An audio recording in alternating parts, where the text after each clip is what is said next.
Class बच्चों, last lecture में हमने 4.3 के फर्स्ट 6 क्वेश्चन डिस्कस किए थे। आज हमने इसके 7 से लेके 14 क्वेश्चन डिस्कस करने हैं।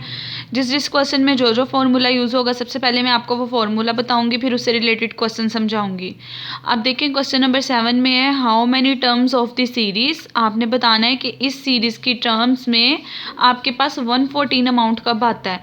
आपने वो वाली सीरीज की टर्म बतानी है कि किस टर्म पे ये आपको 114 आंसर देता है। जिस तरह देखिए, A1 पे ये -7 आंसर देता है, A2 पे -4 देता है, A3 पे -1 देता है। इसी तरह हमने बताना है कि 114 कब आंसर देता है।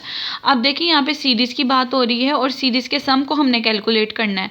पहले हम जस्ट सीरीज़ का कैलकुलेट करते थे, उनका सम क्या होता है, कि वो सम बन के क्या बनती है। अब हमें सम की फॉर्म में दी हुई है सीरीज़, हमने इसको कैलकुलेट करके इसका फॉर्मूला बनाना है।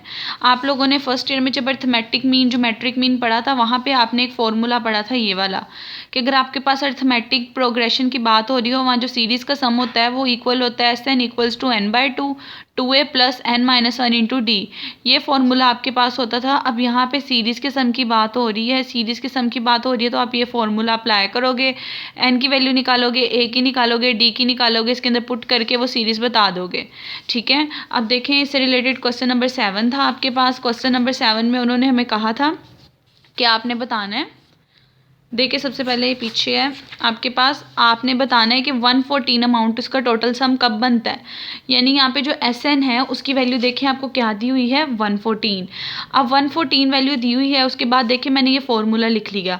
अब देखिए, इस फॉर्मूले में आपके पास Sn की वैल्यू भी है, आपके पास D की वैल्यू भी है, आपके पास A1 की वैल्यू भी है, जो क्वेश्चन में आपको वैल्यूज़ दी हुई थी। आपने वो टर्म बतानी है। टर्म का मतलब ये होता है आपने n की वैल्यू बतानी है कि किस n पे ये आपको ये वाला आंसर देता है। तो n कैलकुलेट करोगे। अब देखिए, यहाँ पे जो आपको ये वाली वैल्यू दी थी, यहाँ से पता चल गया था A1 की वैल्यू -7 है, और D क्या होता है, किसी भी दो टर्म्स का डिफरेंस आता है। तो देखें, यहाँ से मैंने D भी कैलकुलेट कर लिया, दोनों टर्म्स का डिफरेंस कैलकुलेट करके।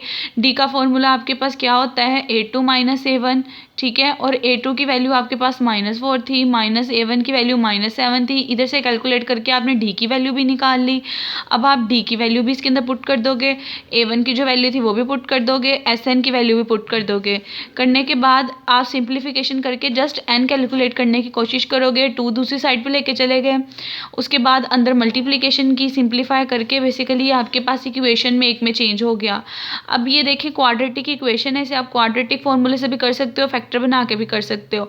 मैंने इस पे आपकी आसानी के लिए क्वाड्रेटिक फॉर्मूला लगा दिया और उधर से n की वैल्यू कैलकुलेट कर ली और बता दिया कि n का क्या आंसर है, किस टर्म के लिए वो 114 आंसर देता है।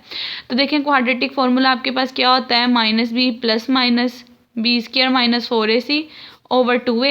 मैंने क्वाड्रेटिक फॉर्मूला लगाया, a का रोल 3 प्ले कर रहा था, b का रोल -17 प्ले कर रहा है, c का रोल -228 प्ले कर रहा है। क्वाड्रेटिक फॉर्मूले में सारी की सारी वैल्यूज़ पुट की। वैल्यूज़ पुट करने के बाद देखें, एक दफ़ा प्लस के साथ आंसर आ रहा था, एक दफ़ा माइनस के साथ आंसर आ रहा था, लेकिन आप जस्ट प्लस वाला आंसर कैलकुलेट करोगे और बता दोगे कि इसका आंसर आपके पास n = 12 आता है। अब आपने नेगेटिव आंसर कैलकुलेट नहीं करना। नेगेटिव आंसर क्यों कैलकुलेट नहीं करते, क्योंकि जब भी आप सीरीज़ की बात करते हो, हमेशा देखें वो A1 A2 A3 यानी पॉजिटिव नंबर से स्टार्ट होती है। सीरीज़ कभी भी नेगेटिव नहीं हो सकती। डेट्स वाई यहाँ पे आप लिख दोगे कि n नेगेटिव नहीं होता, इसलिए आप नेगेटिव वाली टर्म का आंसर नहीं निकालोगे, पॉजिटिव टर्म का आंसर निकाल के बता दोगे कि ये आपकी वो वैल्यू है जिस पे आपका जो फंक्शन है वो 114 आंसर देता है। यानी A आपके पास 12 पे ये सीरीज़ जो है 114 आंसर देती है। ठीक है।